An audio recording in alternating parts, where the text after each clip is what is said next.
نماز کی باری آئی ہے فوراً تیمم کے اوپر چھلانگ لگا دیتے ہیں۔ تیمم کے لیے بھی کچھ شرائط ہیں، جب اس ایکسٹریم کو پہنچ جائے معاملہ تو پھر آپ کریں۔ آپ کو اللہ نے کئی اور آسانیاں دی ہیں کسی بھی قدغن کے بغیر، کہ جس کو آپ سردیوں میں اویل کر کے آپ اس تکلیف سے بچ سکتے ہیں۔ مثلا میں سمجھتا ہوں سب سے بڑی یہ آسانی ہے کہ آپ پاؤں کا مسح کر لیں جرابوں اور موزوں کے اوپر۔ زیادہ مسئلہ پاؤں کو دھونے کا ہی ہوتا ہے، کیونکہ پاؤں ایک بار ٹھنڈے ہو جائے نا تو ان کو گرم کرنے کے لیے رضائی کے اندر بھی بعض اوقات نہیں گرم ہو رہے ہوتے، ٹھیک ہے۔ ویسے اس کا بھی طریقہ آپ کو بتا دیتے ہیں، یہ جو یہ کولڈ ڈرنکس والی باٹلز ہوتی ہیں نا، ان کے اندر آپ گرم پانی ڈال کے نا اس کو آپ رضائی میں اندر رکھ لینا، اس کے اوپر پاؤں رکھ لیں تو جلدی گرم ہو جاتے ہیں، وہ بھی آپ کو طریقہ بتا رہے ہیں۔ تو اس لیے پاؤں دھونے میں تردد ہوتا ہے، تو وہ آپ کو اللہ نے آسانی دے دی۔ وہ صحیح مسلم میں حدیث ہے مولا علی علیہ السلام سے ہی کہ نبی علیہ السلام نے مقیم کے لیے 1 دن اور 1 رات اور مسافر کے لیے 3 دن اور 3 رات تک پاؤں پہ مسح کی اجازت دی ہے، اگر وہ موزے پہن لیتا ہے۔ ایک دفعہ وضو کر کے موزے پہن لیں تو آپ 24 گھنٹے تک اس کے اوپر مسح کر سکتے ہیں۔ باقی ایک پورا ڈیٹیل ٹاپک ہے، اس کے اوپر الگ سے میری ویڈیو ہے، آپ جا کے یوٹیوب پہ لکھیں نا جرابوں اور موزوں پہ مسح۔ جرابوں پہ بھی مسح درست ہے، موزوں پہ بھی درست۔ جرابوں کی حدیثیں علیحدہ سے ہیں، اسے جرابین عربی میں کہتے ہیں، اور جو چمڑے کے موزے ہیں انہیں کہتے ہیں خفین۔ خفین کی حدیثیں الگ سے ہیں، یہ دونوں پر درست ہے۔ صرف اس میں ایک چیز ہے، امام ترمذی نے لکھا ہے کہ سلف کا فہم یہ ہے کہ جراب باریک نہیں ہونی چاہیے، موٹی ہونی چاہیے، یعنی ایسی جراب جس سے جسم باہر ڈھلکے نہ۔ تو ہماری عموماً جتنی جرابیں اس وقت ہم پہنتے ہیں نا وہ موٹی جرابیں ہی ہوتی ہیں، سوائے عورتیں جو گرمیوں میں وہ باریک جرابیں پہنتی ہیں، وہ تو کون پہنتا ہے سردیوں میں، اس کو پہنا نہ پہنا برابر، اس سے ٹھنڈ تو رکنی نہیں۔ عام ہماری جتنی جرابیں اس وقت جو چائنا کی یہاں پہ بک رہی ہیں وہ موٹی جراب ہے، تو آپ اس کے اوپر مسح کر سکتے ہیں۔ تو آپ سردی میں کریں، ایک بار فجر کی نماز پڑھ کے تو پہن لیں جرابیں، آپ پھر اگلی فجر پہ جا کے دوبارہ وضو کر لیں، تو اس طرح پھر آپ کے پاؤں بھی جو بعض لوگوں کے پھٹ جاتے ہیں تو بڑی آسانی رہتی ہے۔ ظاہر ہے یہ لوگ اس فیسلٹی سے محروم اس لیے بھی کرواتے تھے، وہ کہتے ہیں کہ چمڑوں کے موضوع پہ ہوتا ہے، جو حنفیوں نے ایک مصیبت کھڑی کی۔ وہ میں نے جامع ترمذی سے بتا دیا کہ امام حنیفہ نے اس قول سے رجوع کر لیا تھا، امام ترمذی نے نقل کیا۔ پوری میری ویڈیو دیکھیں، الحمدللہ اس کی سے کتنی لوگوں کے لیے آسانی ہوئی ہے، ورنہ تو آپ کو ایک بڑے سائز کے بوٹ خریدنے پڑ جائیں گے اگر آپ نے چمڑے کے موزے پہن کے تو آفیسز میں جانا ہے، تو لوگ تو بڑے پریشان تھے۔ تو سردیوں کے بارے سے یہ اللہ تعالیٰ نے ایک آسانی دے دی ہے، تو آپ اس کو اویل کریں۔ باقی چہرہ دھونے میں یا ہاتھ دھونے میں کتنا تردد ہے، اور آج کل تو ویسے ہی آلموسٹ گرم پانی اویلیبل ہوتا ہے، گرم پانی نہ بھی ہو تازہ بھی جو کنویں کا پانی ہے وہ بھی نیم گرم ہی ہوتا ہے۔ یہ بہت ٹھنڈا پانی تو وہ پہاڑی علاقوں میں جا کے یا کوئٹہ کے اندر ہوگا جہاں پہ، وہاں پہ بھی انہوں نے اہتمام کیا ہوتا ہے، نیم گرم پانی اویلیبل ہی ہوتا ہے، لہٰذا تیمم پہ اس طرح چھلانگ نہیں لگائی جا سکتی آسانی کے نام کے اوپر۔ تیمم پہ وہ شخص جائے گا کہ جس بندے کو ٹھنڈے پانی کو چھونے سے مر جانے کا اندیشہ ہو، یا بیماری کی ایسی ایکسٹریم کو پہنچنے کا اندیشہ ہو کہ اس کی ریکوری ممکن نہ ہو، یا آپ ایسی جگہ پہ ہوں جہاں پہ آپ کے پاس پانی اویلیبل نہ ہو، تو وہ پھر سورۃ المائدہ میں آیا کہ آپ مٹی سے تیمم کر سکتے ہیں۔ سفر میں ہے تو آپ مٹی کا ایک ڈھیلا رکھ سکتے ہیں، گھر میں بھی آپ مٹی کا ایک ڈھیلا رکھ لیں، ماربل کے اوپر نہ کریں کیونکہ وہ اجتہادی مسئلہ ہے، اصل چیز مٹی ہے، ایک ڈھیلا رکھ لیں چھوٹا سا اس پہ، اور یہ نہیں کہ اس پہ آپ نے ضروری ہے کہ اس کی گرد اس پہ فیل ہو، نہیں، بس ہاتھ رکھ لیا وہ تیمم کے لیے کافی ہو گیا۔ قرآن میں آئے پہلے چہرے کا کر لیں، ایک بار اس کو ٹچ کر کے دونوں ہاتھوں کو، اور دوسری دفعہ جو ہے نا وہ دونوں ہاتھ کونیوں سمیت، تو آپ کا تیمم مکمل ہو جائے گا۔ اس میں سر کا مسح، پاؤں کو دھونے والا اس کا ایکویلنٹ کوئی نہیں ہے نا، اور ایون یہ بھی آسانی ہے کہ آپ پہ اگر غسل جنابت بھی فرض ہے نا تو آپ تیمم کا طریقہ سیم ہی ہے جو وضو والا ہے، اور ہاں البتہ کپڑے جو گندے ہیں وہ آپ ضرور بدل لیں، تو ادروائز بعض اوقات انسان لیٹ اٹھتا ہے، ٹائم تھوڑا ہے، 5 منٹ رہ گئے ہیں طلوع آفتاب میں، ظاہر غسل کریں گے تو لیٹ ہو جائیں گے، تو آپ تیمم کر کے نماز پڑھ لیں، اور کپڑے بدلنے کا اگر ٹائم نہیں تو انہیں کپڑوں میں پڑھ لیں، نماز درست ہو جائے گی، ظاہر ہے وہ ایز اے لاسٹ ریزارٹ ہے۔ اس میں بہرحال اختلاف ہے، بعض لوگوں کے نزدیک منی ناپاک نہیں ہوتی ہے، لیکن دلائل کی روشنی میں ہمارا موقف تو یہی ہے جو امت کی اکثریت کا ہے کہ منی ناپاک ہے۔ امام شافعی کا یہ موقف غلط ہے، یہ الگ سے ایک ٹاپک ہے، میں صرف اشارتاً یہاں پہ ڈسکشن کر رہا ہوں، لیکن مجبوراً اگر کسی کا معاملہ ہے، کئی لوگ تو اکثر نماز کے لیے کہتے ہیں کپڑے پلید ہیں، ان کو آگے سے کہنا یہ تھی ہاڈے پلید ہی رہتے ہو، یہی کہنا چاہیے ان کو، وہ ایک کامن بہانہ بنایا ہوا ہے، تو مجبوراً ہے تو اب کوئی مسئلہ نہیں۔ کئی لوگوں کو اور ایشوز ہوتے ہیں، قطروں کی بیماری بہت ایکسٹریم لیول پہ چلی جاتی ہے، بڑھاپے میں جا کے مسانے کی کمزوری کی وجہ سے وہ پیمپرز باندھتے ہیں، ڈائپرز یعنی استعمال کرتے ہیں، تو ان کے لیے ایک معاملہ ڈفرینٹ ہے، ٹھیک ہے، ایک وقت میں ایک نماز اس طریقے سے وضو کر کے یا تیمم کے ذریعے پڑھ لیں۔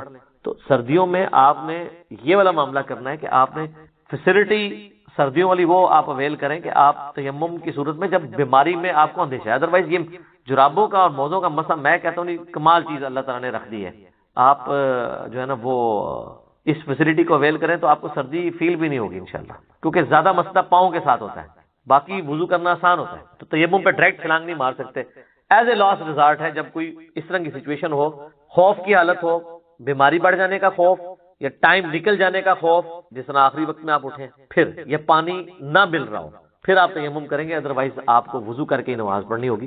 سردیوں میں آپ جو ہے نا وہ جرابوں اور موزوں کے مسے کو یوز کر لیں، یہ انشاءاللہ تعالیٰ آپ کے لیے ٹھیک ہوگا جی۔ علی بھائی اگلا سوال ہے، سخت سردیوں یا گرمیوں میں گھر میں نماز پڑھنا اور نمازوں کو جمع کرنا کہاں تک درست ہے؟ دیکھیں جی، یہ اس شخص کے لیے نا کہ جو پھر دودھ پتی پینے کے لیے اور فاسٹ فوڈ کے لیے گھر سے نہ نکلتا ہوں، باقی تو سارے کام جو ہے وہ باہر جا کے ہو رہے ہیں، جب نماز کی باری آئے تو یہ کہنا شروع کر دیں جی سردیوں میں نکل نہیں سکتا۔ انہی لوگوں کو آپ کہنا کہ صبح کے وقت اگر آپ سردیوں میں فلاں مسجد میں نماز پڑھیں گے تو گورنمنٹ کی طرف سے فی فجر 1 لاکھ روپے آپ کو دیا جائے گا، تو دیکھیں ان کی سردی کیسے ختم ہوتی ہے۔ رات کو ڈیرا لگا لیں گے، خیمہ لگا لیں گے وہاں جا کے، یہ کوئی طریقہ نہیں ہے۔ ہاں کسی کو دمے کی بیماری ہے، سانس کی بیماری ہے، بہت ایکسٹریم پہ ہے، بعض لوگوں کے ساتھ واقعی جینون ایشو ہوتا ہے، تو ان کے لیے تو پھر ظاہر ایز اے لاسٹ ریزارٹ اجازت ہے وہ گھر میں وہ نماز پڑھے۔ چھوٹی موٹی مسئلہ نہیں ہے، جو عام چھوٹی موٹی بیماریوں میں کہتے ہیں ڈاکٹر نے منع کیا ہے، اور ڈاکٹر بھی وہ منع کرتا ہے جس نے خود نماز نہیں پڑھی ہوتی۔ جس کو اپنی آخرت کی فکر ہے وہ ڈاکٹر تو کسی کو اپنے اوپر نہیں لے لے گا کہ ڈاکٹر نے منع کر دیا ہے گھر میں پڑھ لیں، یا مسجد میں بھی جا کے پڑھیں گے جی میرے گھٹنے جو ہے نا وہ تنگ کرتے ہیں تو میں بیٹھ کے نماز پڑھوں گا۔ فرض نماز آپ بیٹھ کے نہیں پڑھیں گے، کھڑے ہو کے پڑھیں گے۔ اگر آپ کو گھٹنے فولڈ کرنے میں ایشو ہے تو کھڑے ہو کے پوری نماز پڑھ لیں، فرض نماز۔ یہی لوگ پالیٹکس کے اوپر ڈسکشن کرتے ہیں مسجد کے دروازے پہ آدھا گھنٹہ، اور مسجد میں جا کے بیٹھ جاتے ہیں کہ وہ تھک جاتے ہیں، کس کو دھوکہ دے رہے ہیں؟ فولڈ کرنے کا ایشو ہے نا، تو کھڑے ہونے میں تو فولڈ کا ایشو نہیں تھا، آپ کھڑے ہو کے پوری نماز پڑھیں، قیام کو نہیں آپ چھوڑ سکتے۔ تو گھر میں آپ نماز پڑھیں گے جب ایکسٹریم چیز ہو وہ ٹھیک ہے، حدیث موجود ہے صحیح بخاری اور مسلم دونوں میں کہ نبی صلی اللہ علیہ وآلہ وسلم سخت سردیوں میں اور بارش کے موسم میں ہمیں حکم دیتے تھے کہ ہم گھروں میں نماز پڑھ لیں۔ ایون صحیح بخاری میں آتا ہے کہ نبی علیہ السلام اذان میں یہ الفاظ ایڈ کروا دیتے تھے، صلو فی الرحال، اپنے گھروں ہی میں نماز پڑھ لو۔ حتیٰ کہ بخاری میں آتا ہے ابن عباس کہتے ہیں جمعے کا دن تھا، جمعے سے زیادہ تاکید کسی نماز کی، تو آپ علیہ السلام نے کہا مؤذن سے کہ تم نہ اناؤنسمنٹ کر دو کہ گھروں ہی میں نماز پڑھ لو، تو گھر میں ظاہر زور کی نماز پھر جمعے کے ایکویلنٹ پڑھی جائے گی۔ تو اس میں الفاظ ہیں بارش میں اور سخت سردیوں۔ بارش میں اس لیے کہ کیچڑ ہوتا ہے، آج کل بارش میں اتنا ایشو نہیں ہوتا، پکی جگہ ہیں، چھتری لے کے نکل سکتے ہیں، گاڑی میں نکل سکتے ہیں، اگر آپ باقی کاموں کے لیے نکلے ہیں تو اس کے لیے بھی نکل سکتے ہیں، لیکن فیسلٹی پھر بھی میں آپ سے چھین نہیں سکتا، شریعت بدل نہیں سکتی، فتویٰ نہیں آپ نے دوں۔ اگر آپ پھر بھی گھر میں نماز پڑھ لیتے ہیں، بخاری مسلم میں حدیث ہے، اتبان بن مالک ایک صحابی حضور کے پاس حاضر ہوئے، یا رسول اللہ آپ کو پتہ ہے مدینے میں ندی نالے بھی بہتے ہیں، بارش کے موسم میں بعض اوقات پہنچنا مشکل ہو جاتا ہے، تو آپ میرے گھر تشریف لے آئیں، میرے گھر کے کونے میں آپ نماز پڑھ لیں، میں اس کو اپنی سجدہ گاہ بنا لوں گا، نبی کی ایک بابرکت جگہ۔ تو حضور علیہ السلام پھر ایک دن ان کے گھر تشریف لے گئے، اور جب محلے والوں کو پتہ چلا، وہ بھی محلے میں والے لوگ بھی اکٹھے ہو گئے، کوئی حلوہ پکا کے لے آیا، کوئی چیز کہ حضور علیہ السلام ہمارے محلے میں آئے۔ پھر آپ نے فرمایا بتاؤ کدھر نماز پڑھنی، ان کا ادھر پڑھ دیں، تو انہوں نے وہ مسجد بعید بنا لی اپنے گھر میں، لیکن کب؟ جب موسم خراب ہوتا تھا، جب نکلنا محال ہو جاتا، تو وہ آپ ٹھیک ہے گھر میں ایک جگہ مختص کر لیں، ایک لکڑی کا جانماز بنوا کے رکھ لیں تاکہ پلید ہونے والا چکر نہ ہو، یا الگ سے کوئی ایک کونا مختص کر لیں گھر کے لیے جہاں پہ گھر کی عورتیں، کیونکہ عورتوں پہ تو جماعت نہیں ہے، بچوں پہ بھی نہیں، وہ گھر میں نماز پڑھ سکتے ہیں، تو آپ بھی کبھی کبھار پڑھ لیں۔ اور سردیوں میں نمازوں کو جمع بھی آپ کر سکتے ہیں اگر آپ کے لیے تردد ہے، خصوصاً وہ عورتیں جو بچوں کی دیکھ بھال کر رہی ہیں، ان کے لیے تو مشکل ہے، وہ تو میرے علیحدہ سے کلپ ریکارڈڈ موجود ہے، نمازوں کو جمع کرنا وہ آپ دیکھ سکتے ہیں۔ ایون صرف فرض پڑھیں وہ کافی ہے، عام لوگ بھی خالی فرض بھی پڑھ لیں تو کافی ہے، کیا صرف نماز فرض پڑھ لینا اس کے کافی ہے؟ انہوں نے تو آپ کو عشاء کی 17 رکعتیں بتائی ہیں، دن رات میں ٹوٹل 17 رکھتے ہیں، 24 گھنٹے، 2 فجر، 4 ظہر، 4 عصر، 3 مغرب، 4 عشاء۔ اس کے دلائل میں بھی میری کئی ایک ویڈیو ریکارڈنگز موجود ہیں، وہ آپ دیکھ سکتے ہیں۔ باقی نمازیں آپ جمع کریں، مسلم شریف میں اوپر تلے احادیث ہیں 10 1629 سے لے کے آنورڈ۔ ابن عباس رضی اللہ تعالیٰ عنہما کہتے ہیں کہ اللہ کے محبوب صلی اللہ علیہ وآلہ وسلم نے بغیر خوف کے، بغیر بارش کے، مدینہ شریف میں یعنی بغیر سفر کے ہمیں ظہر اور عصر کی نمازیں جمع کروائیں، اور اس کے بعد مغرب اور عشاء کی بھی کروائی۔ اس میں یہ بھی رزلٹ نکلا جو انہوں نے 3 چیزوں کا ذکر کیا نا، بغیر خوف، بغیر بارش اور بغیر سفر، تو اس کا مطلب ہے کہ وہ یہ بتانا چاہ رہے تھے کہ سفر، خوف اور بارش ہوتی تو نمازیں جمع کرنا درست ہے، اس کے بغیر بھی آپ نے کر دی۔ اس پہ امام نبوی نے باب باندھا ہے کہ سفر و حضر میں نمازوں کو جمع کرنا، تو سفر میں جمع کرنا، بارش میں جمع کرنا، اور خوف کی حالت میں جب دشمن کا خوف ہو یا فجر کے وقت کتے کاٹ جانے کا خوف ہو، بعض لوگوں کو یہ بھی ہوتا ہے، تو آپ نمازیں جمع کر سکتے ہیں۔ اس کے علاوہ بھی عام مقیم بھی جمع کر سکتا ہے۔ تو وہ تابعین نے پوچھا کہ اللہ کے نبی علیہ السلام نے یہ عمل کیوں کیا تھا؟ تو فرمایا تاکہ اس لیے کہ امت کے لیے اس معاملے میں آسانی ہو جائے اور کوئی تنگی باقی نہ۔ تو آپ نے زور اثر کو جمع کیا اور اس کے بعد مغرب اور عشاء کو بھی، تینوں طریقے سے سنت ہے۔ زور کے ساتھ اثر پڑھ لے تب بھی سنت، زور اتنی ڈیلے کی کہ اثر کا وقت شروع ہو گیا اور پہلے زور پڑھی اور پھر اثر کے 4 فرض پڑھے، یہ بھی سنت، اور سینٹر میں پڑھی تب بھی سنت، جمع تقدیم، جمع تاخیر اور جمع سوری، زور آخری وقت میں، اثر اول وقت میں، یہ بھی سنت ہے۔ اور اس سنت پہ تو حنفی بھی قائل ہے۔ تو نبی علیہ السلام نے امت کے لیے آسانی رکھی ہے، امت کے علماء نے ان سے چھین لی۔ اس پہ میری الگ سے ریکارڈنگ موجود ہے، ان کے سارے وسوسوں کے، جو انہوں نے اس کو کاؤنٹر کرنے کے لیے کمزور دلائل دیے تھے، ایک ایک چیز کا میں نے جواب دیا۔ آپ یوٹیوب پہ جا کے لکھیں نمازوں کو جمع کرنا حرام، آگے سوالیہ نشان، تو میری ویڈیو کھل جائے گی، تو اس میں نے بتایا۔ تو سردی کی حالت میں آپ اگر بہت ایکسٹریم بیماری میں ہے، ایسی بیماری کے جو بڑھ جانے کا اندیشہ ہے یا آپ کو خوف ہے باہر دشمن کا، تو پھر آپ گھر میں نماز مرد پڑھ سکتا ہے، ادروائز آپ مسجد میں ہی آ کے نماز پڑھیں گے۔ اس طرح بالکل کلین چیٹ نہیں دی جا سکتی، لیکن جہاں پہ آسانی ہے وہ ضرور ویلپ کریں۔ بوڑھوں کے لیے جس طرح ابھی کرونا وائرس کا ایک ایشو آیا ہوا ہے، اور بوڑھے لوگوں کے لیے چونکہ ونریبل ہیں، وہ جلدی بیماری پکڑ سکتے ہیں، تو ٹھیک ہے گھروں میں پڑھ لیں، کوئی حرج نہیں ہے۔ نمازیں جمع کرنا چاہتے ہیں اور ایسی جمع کر لیں جس میں کسی کو اعتراض نہ ہو، اور وہ جمع سوری ہے، یعنی زور آخری وقت میں، یعنی عصر کا وقت داخل ہونے سے 10 منٹ پہلے آپ وضو کریں، زور کی نماز پڑھیں، اور جیسے ہی عصر کا وقت داخل ہو آپ عصر پڑھ لیں، تو یہ تو حنفیوں کے نزدیک بھی غلط نہیں ہے، اسے جمع سوری کہتے ہیں، تو یہ تو ان کے نزدیک بھی جائز ہے۔ اس طرح مغرب العشاء کو بھی جمع کیا جا سکتا ہے، تو اس طرح کا جمع کرنا ان کے نزدیک بھی جائز ہے، تو لہذا کوئی کسی کی قدغن کوئی نہیں اس کے اوپر لگا۔ کیا غسل جنابت کو مؤخر کیا جا سکتا ہے، ڈیلے کیا جا سکتا ہے، یا فوراً ہی غسل کرنا واجب ہے؟ اس میں بھی پبلک میں مشہور ہے، اور وہ ایک حدیث کی وجہ سے مسکنسیپشن آ گئی۔ وہ حدیث کو شیخ البانی تو ضعیف کہتے ہیں، شیخ زبیر صاحب اسے حسن درجے کی کہتے ہیں۔ بہرحال میں نے اس کو جب دقت نظر سے دیکھا تو یہ مجھے بھی بالکل جعلی روایت یہ لگتی ہے، یہ کوئی گھسیٹ گھساٹ کی کوئی حسن درجے تک پہنچی ہوئی ہے۔ شیخ زبیر صاحب نے اسے صحیح نہیں حسن درجے کی کہا ہے، اور میں ذرائعتاً بھی اسے ثابت کروں گا کہ یہ روایت بخاری اور مسلم کے ہی خلاف ہے۔ بل میں روایت بیان کر دیتا ہوں۔ سنن ابی داؤد میں 227 نمبر، سنن نسائی میں 262 اور مشکات میں 463 نمبر کہ آپ صلی اللہ علیہ وسلم نے فرمایا، سیدنا علی راوی ہیں اس کے، کہ جس گھر میں کتا، تصویر یا جنبی شخص ان تینوں میں سے کوئی ہو تو رحمت کے فرشتے اس گھر میں داخل۔ تین چیزیں فرمائیں، کتا نمبر 1، نمبر 2 تصویر، اور نمبر 3 جنبی شخص۔ اب تصویر یا مورت اس طرح کی جو عبادت کے طور پہ یا رسپیکٹ کے طور پہ سامنے رکھی، البم میں ہوگی اس کا معاملہ الگ ہے، وہ میں نے مسئلہ نمبر 110A میں ایک سوال میں یہ بتا دیا۔ ڈومیننٹ کتا بھی آپ رکھ سکتے ہیں گھر کی باؤنڈری کے باہر، جس طرح پرانے زمانے میں آج کل بھی گاؤں میں حویلیاں ہوا کرتی ہیں، تو وہ ایک گھر کا دروازہ ہوتا ہے اور باہر ایک حویلی کا دروازہ ہوتا ہے، تو حفاظت کے لیے کتا یا شکار کے لیے رکھنا یہ ثابت ہے، یہ بخاری مسلم میں حدیث موجود ہے۔ شوقیہ رکھنے کی اسلام میں اجازت نہیں، لیکن بخاری میں الفاظ کیا ہیں؟ صحیح بخاری میں انٹرنیشنل نمبر کے مطابق 5949 اور مسلم میں بھی 5514، مشکات میں 4499 4489۔ اس میں دو چیزوں کے الفاظ موجود ہیں کہ آپ صلی اللہ علیہ وسلم نے فرمایا جس گھر میں کتا اور تصویر یا کوئی مورت وغیرہ ہو وہاں پر رحمت کے فرشتے داخل نہیں، جنبی شخص کا ذکر وہاں پر نہیں ہے۔ تو یہ حدیث بخاری اور مسلم کے بھی خلاف ہے، اور یہ روایت بھی صحیح درجے کی نہیں، حسن درجے کی، وہ بھی شیخ زبیر صاحب کہتے ہیں، شیخ البانی سے منکر کہتے ہیں، کیونکہ یہ اپنے سے زیادہ ثقہ راویوں کی اس میں مخالفت ہے بخاری مسلم کے اعتبار سے۔ اب میں 5 احادیث اس کانٹیکسٹ میں بیان کروں گا جو یہ بات بالکل شیخ البانی کے موقف کو سپورٹ کریں گی کہ روایت بالکل جعلی ہے کیونکہ بخاری اور مسلم کے خلاف۔ وہ 5 حدیثیں سن لیں۔ پہلی حدیث بخاری میں 288، مسلم میں 700 اور مشکات میں 453۔ اما عائشہ رضی اللہ تعالیٰ عنہ کا بیان ہے کہ جب آپ صلی اللہ علیہ وسلم جنبی ہوا کرتے اور آپ صلی اللہ علیہ وسلم ارادہ فرماتے کھانا کھانے کا یا سونے کا بغیر غسل کیے، تو آپ صلی اللہ علیہ وسلم وضو فرما لیا، یعنی آپ کھانا کھانے سے پہلے وضو کر لیتے، یا اگر آپ کا جنبی حالت میں ہی سونا ہوتا تو آپ صلی اللہ علیہ وسلم وضو فرما کے سو جایا کرتے۔ دوسری حدیث بخاری اور مسلم کی متفق علیہ حدیث، بخاری میں 285، مسلم میں 824، مشکات میں 451۔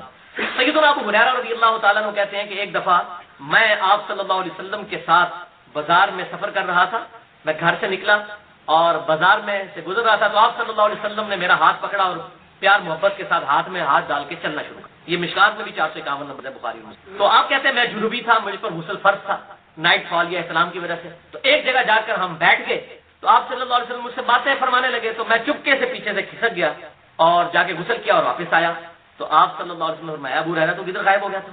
کہا یا رسول اللہ میں ناپاک تھا اس لیے میں پھر غسل کرنے کے لیے چلا گیا، تو آپ صلی اللہ علیہ وسلم نے فرمایا سبحان اللہ، اللہ پاک ہے، ان المؤمن لا ينجس، بے شک مومن تو کبھی ناپاک ہوتے ہی نہیں ہے، یعنی یہ جو غسل کا فرض ہونا ہے یہ کوئی ناپاکی تو نہیں ہے، یہ ایک حکم ہی نہیں جا سکتا، یعنی اگر کوئی بغیر وضو کے بیٹھا ہوا ہے وہ بھی کوئی ناپاک تو نہیں ہے، ہاں نماز کے لیے اس کا پروٹوکول ہے کہ وضو کر لے، اسی طریقے سے اگر بے غسلہ شخص بھی ہے وہ ناپاک تو نہیں ہے، حکمی اعتبار سے ہے کہ وہ نماز نہیں پڑھ سکتا، اس اعتبار سے وہ ناپاک ہے، ادروائز تو ناپاک مومن کبھی ناپاک ہی نہیں ہوتا۔ حتیٰ کہ بخاری اور مسلم میں ایک اور حدیث ہے، بخاری میں 290، مسلم میں 704 اور مشکات میں 452۔ اما عائشہ کہتی ہیں کہ آپ صلی اللہ علیہ وسلم نے مسجد نبوی کے حجرے کی اس کھڑکی میں سے مجھے کہا کہ میری چٹائی مجھے پکڑا دو، تو میں نے کہا کہ اللہ کے رسول میں تو ناپاک ہوں، میں حالت حیض میں ہوں، تو آپ نے فرمایا عائشہ حیض کو تیری ہاتھوں میں گھس گیا، پکڑا مجھے چٹائی، تو یعنی عورت جو کہ حالت حیض میں بھی ہے اس کو بھی آپ کہہ رہے ہیں ناپاک نہیں ہے، تو یہ حکمی نجاست ہے، ایک ہوتی ہے حقیقی نجاست اور ایک ہوتی ہے حکمی نجاست۔ تو بال مسئلہ نمبر میرا 42 اس پہ ڈیٹیل 2 گھنٹے کا ریکارڈ ہے وضو غسل استنجا کے اوپر، جسے شوق ہو تو وہ دیکھ لے، اس کو یہ بات سمجھ آئے گی، یہ اس طریقے سے مسئلے نہیں ہے جس طرح لوگ سمجھتے ہیں۔ تیسری حدیث صحیح مسلم میں 707، مشکات میں 454 نمبر، کہ آپ صلی اللہ علیہ وسلم نے فرمایا کہ اگر کوئی شخص اپنی بیوی کے ساتھ ازدواجی تعلق قائم کرے اور پھر دوبارہ قائم کرنا چاہے تو اسے چاہیے کہ پہلے ایک دفعہ وضو کر لے، یعنی غسل دوبارہ کرنے کی ضرورت نہیں ہے۔ اس سے بھی یہ بات ظاہر ہوئی کہ غسل فوراً کرنے کی ضرورت نہیں۔ چوتھی حدیث صحیح مسلم میں 708 اور مشکات میں 455، انس بن مالک کہتے ہیں کہ آپ صلی اللہ علیہ وسلم ایک ہی غسل کے ساتھ اپنی ساری بیویوں کے ساتھ ازدواجی تعلق فرما لیا کرتے تھے ایک رات کے اندر، غسل ایک دفعہ ہی کرتے، یہ نہیں ہے کہ جتنی دفعہ غسل فرض ہے تو آپ نے اتنی دفعہ کرنا ہے۔ اس طریقے سے یاد رکھیں اگر جمعے کا دن آیا اور اس دن عید کا دن بھی ہے، جمعے کا دن بھی ہے اور کسی پر غسل فرض بھی ہے تو تینوں غسل جو ہے وہ ایک ہی غسل سے ان کو تینوں کا ثواب بھی مل جائے گا، 3 دفعہ غسل کرنا ضروری نہیں ہو۔ اور یہ 5ویں حدیث میری فیوریٹ حدیث، الحمدللہ یہ دین کی آسانی کے اوپر ایک بہترین حدیث، سنن ابی داؤد میں 226، سنن نسائی میں 223 اور 224، سنن ابن ماجہ میں 1354، مشکات میں 1263۔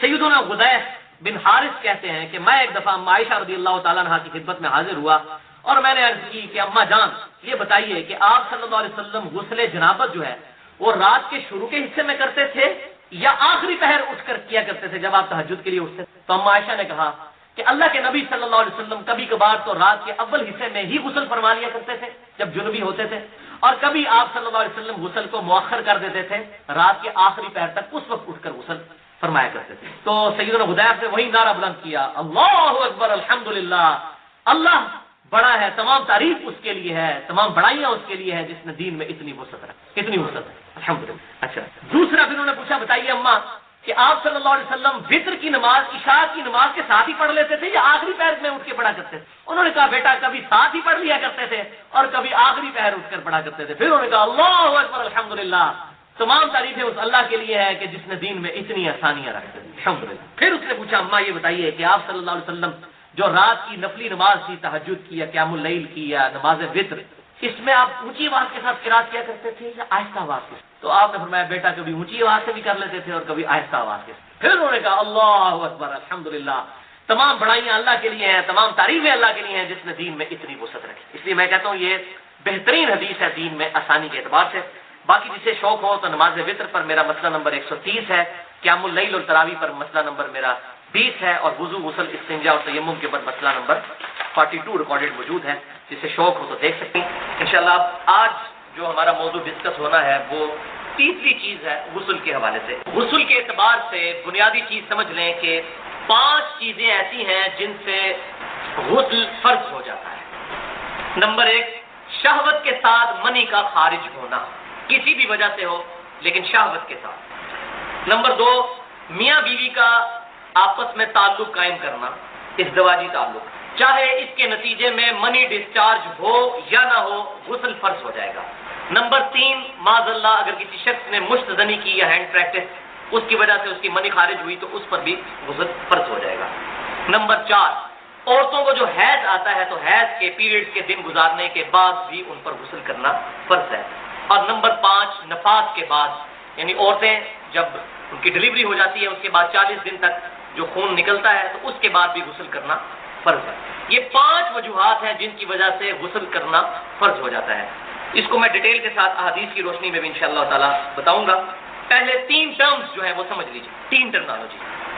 نمبر 1 منی غلبہ شہوت کی وجہ سے پوری انسان پر جو کیفیت طاری ہوتی ہے اس کی وجہ سے جو قطرات نکلتے ہیں انسان کی شرمگاہ سے، اس کو کہتے ہیں منی، اور اس کی شکل جو ہے وہ بلغم کی طرح ہوتی ہے۔ دوسری چیز مزی، یہ وہ قطرات ہیں جو شہوت کی وجہ سے تو نکلتے ہیں لیکن پوری اس کیفیت کے ساتھ نہیں، بلکہ انیشلی جب شہوت تھوڑی سی طاری ہو تو اس کی وجہ سے قطرات نکلتے ہیں، اس کی وجہ سے غسل فرض نہیں ہوتا، وضو فرض ہوتا ہے۔ اور اس کی شکل جو ہے وہ ٹرانسپیرنٹ پانی کی طرح ہوتی ہے، یہ بلغم کی طرح نہیں ہوتی۔ اور تیسری ٹرم جو ہے ودی یہ ہے کہ اگر کوئی شخص پیشاب کرتا ہے اور پیشاب کے دوران بعض اوقات شرمگاہ سے بالکل بلغم کی شکل کا منی کی شکل کے قطرات نکلتے ہیں، اس کو کہتے ہیں ودی، اس سے بھی غسل فرض نہیں ہوتا، صرف وضو ہی ٹوٹتا ہے۔ تو بھائیو اب یہ سارے مسائل میں اپنی طبیعت پہ بڑا جبر کر کے بیان کر رہا ہوں، اس کی وجہ یہ ہے کہ یہ چیزیں بیان کرنی بڑی ضروری ہیں۔ اب مستقبل کا دور ویڈیو کا دور ہے، کتابیں لوگ پڑھتے نہیں اور بات سمجھ نہیں آتی. پچھلی دفعہ میری وائف جب وہ میرا لیکچر سن رہی تھی مجھے کہہ دیا آپ اتنی بے حیائی کی باتیں کر رہے ہیں, تو میں نے اس کو کہا کہ شرم میں کوئی شرم نہیں ہے, مسئلہ ہے کہ یہ چیزیں تو بیان کرنی ہے, اس کے بغیر چارہ نہیں ہے. اور اب جس طریقے سے میڈیا نے بے حیائی مچا دی ہے, میرا خیال ہے وہ تو اس سے کروڑوں گنا زیادہ ہے سو کارڈ, اور یہ تو بنیادی ضرورت ہے کہ اب یہ چیزیں اوپنلی لوگوں کو ڈسکس کی جائیں, خصوصاً جوان طبقے کے اندر. یہاں پہ جتنے لوگ موجود ہیں جن کو پتا ہو گھر والوں کو بتائیں, تو یہ بڑی ضروری چیز ہے اس حوالے سے. تو صرف منی کے نکلنے سے غسل فرض ہوتا ہے, مزی اور ودی سے غسل فرض نہیں ہوتا, صرف وضو ٹوٹتا ہے. اچھا, منی کے بارے میں یہ بات بھی کلیئر کر لیں کہ پوری امت کا اجماع ہے سوائے امام شافعی رحمۃ اللہ علیہ اور ان کے پیروکاروں کے, کہ منی جو ہے یہ ناپاک ہے. اور یہ جو اہل بدعت اہل سنت کے اوپر اعتراض کرتے ہیں اصحاب الحدیث کے اوپر کہ یہ منی کو پاک کہتے ہیں, یہ بالکل جھوٹ ہے. چند ایک لوگوں کے کہنے سے پاک نہیں ہو جائے گی. اس وقت جو ٹاپ آف دا لسٹ کتابیں ہیں اصحاب الحدیث اہل سنت کی, اس میں نمبر 1 کتاب صادق سیالکوٹی رحمۃ اللہ علیہ کی کتاب ہے صلاۃ الرسول. اس میں آپ دیکھ لیں آج سے 50 سال پہلے انہوں نے کتاب لکھی ہے, اور اس میں نجاستوں کے بیان میں منی کو لکھا ہے کہ نجاست ہے, اور اس کو پاک کرنے کا طریقہ لکھا ہے. اور اس وقت جو پوری دنیا میں سب سے زیادہ اہل سنت کی کتاب چل رہی ہے, جو ہماری اہل سنت پاک.com پہ بھی اپلوڈ ہے, اسلامک بکس والے حصے میں بھی اور سنت طریقہ والے میں بھی, وہ دارالسلام کی نماز نبوی ہے ڈاکٹر شفیق الرحمان صاحب کی حفظہ اللہ. بہت پیاری کتاب ہے, ہر حوالے سے انہوں نے طہارت کے, وضو کے, غسل کے, نماز کے مسائل کو ڈیٹیل کے ساتھ ایڈریس کیا, اسی لیے ہم نے اس کو اپلوڈ بھی کر دیا ہے اہل سنت پاک.com پہ. سنت طریقہ کے آئیکن کے اندر پہلے نمبر پر طہارت, وضو, غسل, تیمم وغیرہ کے احکام, اس میں وہی کتاب جو ہے ہم نے لنک کی ہوئی ہے, تقریباً 450-500 صفحات پر مشتمل. اس کتاب میں بھی نجاستوں کے بیان میں منی کا ذکر ہے. اور ہمارے لیے تو سب سے بڑی دلیل صحیح بخاری اور مسلم کی وہ متفق علیہ حدیث ہے.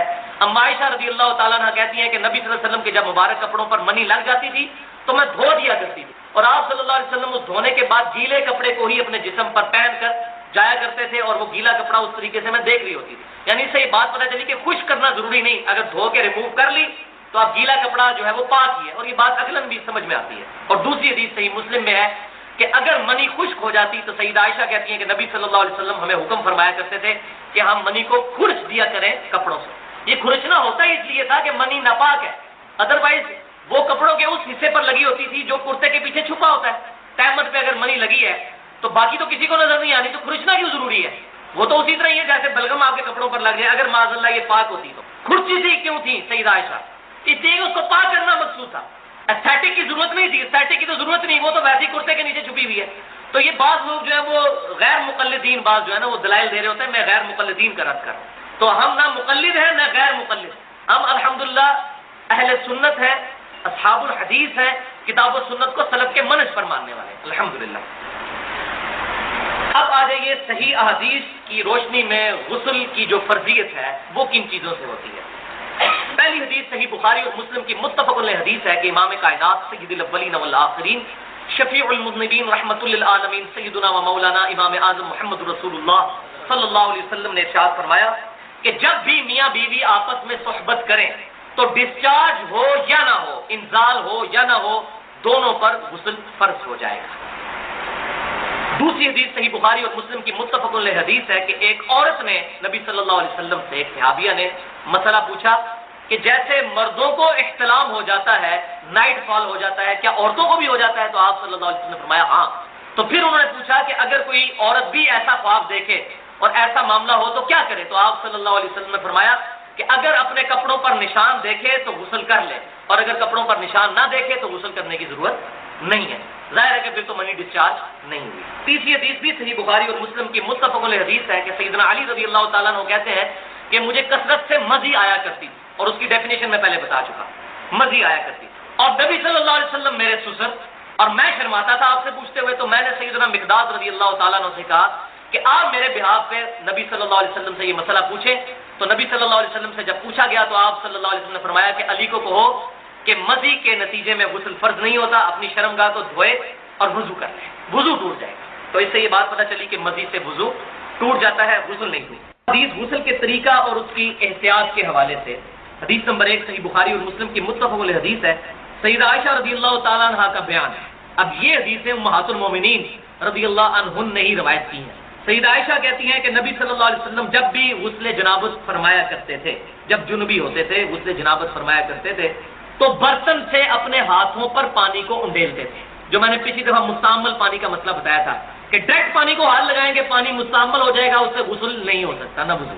پہلے ہاتھوں پر پانی انڈیلنا ہے مگا ڈال کر یا کسی طریقے. یہ آج کے دور کا مسئلہ نہیں ہے، آج تو ٹوٹی ہے، اب الحمدللہ یہ مسئلہ نہیں رہا.